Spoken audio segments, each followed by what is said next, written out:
A planetary nebula represents one of the final stages in the life of a star, like our own Sun. Near the end of its life, before it consumes all of its remaining fuel, a star expels its outer layers. These are then excited by the radiation of the star and begin to glow brightly, showing intricate and fascinating structures that scientists are still trying to fully understand.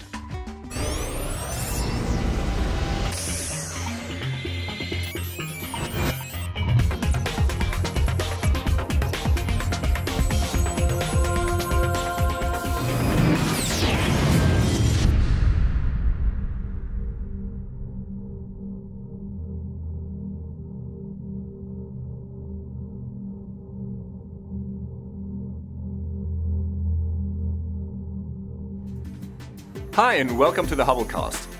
Now in previous episodes we've looked at a lot of Hubble's images of planetary nebulae, and we've talked about how they tell us about the ultimate fate of our own Sun.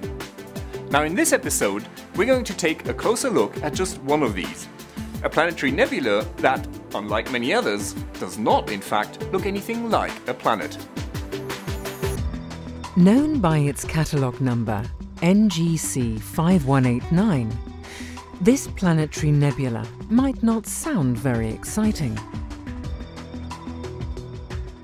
When it was discovered in the 19th century, the telescopes of the day could barely make out any structure. But advances in telescope technology over a century and a half have borne fruit. For a long time, the best image of this object was from the European Southern Observatory's NTT, which reveals NGC 5189's complex spiral shape. Then came a remarkable picture from the 8-meter Gemini South telescope. But if you point Hubble at it... Well, if you point Hubble at it, then you get to see some truly spectacular detail, much of which has never been seen before. And that's of course due to Hubble's unique vantage point above the Earth's atmosphere. Now if we zoom in close, which we can thanks to Hubble's high resolution, then we start seeing these very dense knots in the clouds of gas.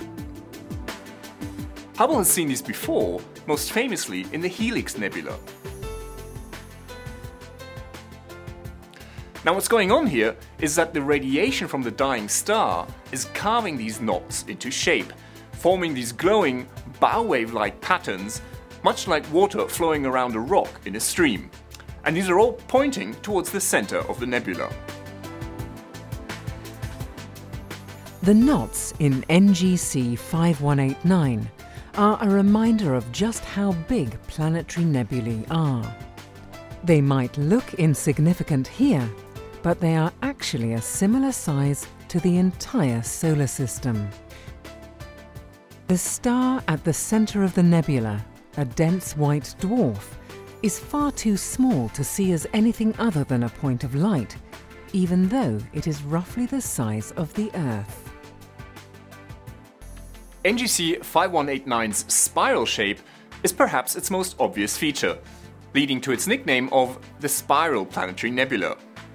The structure is reminiscent of water coming from a lawn sprinkler, and is probably due to the star rotating and wobbling as it expels matter. Similar structures have been seen before, especially in planetary nebulae with binary stars at their centers. But whether there are two stars or just the one at the center of NGC 5189 remains an open question. And so its shape, and the science that lies behind it, remain a fascinating area for astronomers to study. This is Dr. J, signing off for the Hubblecast.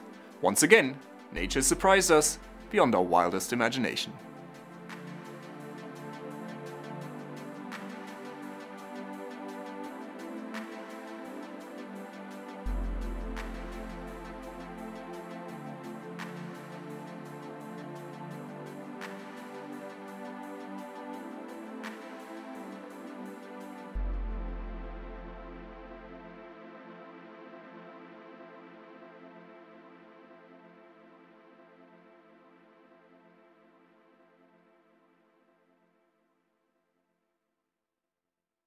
Now that you've caught up with Hubble, make sure to get the latest from the ground too. The ESOcast highlights the best of the European Southern Observatory and its powerful telescopes that observe from high in the Chilean Andes, at the Southern Hemisphere's best-known sites for astronomical observations.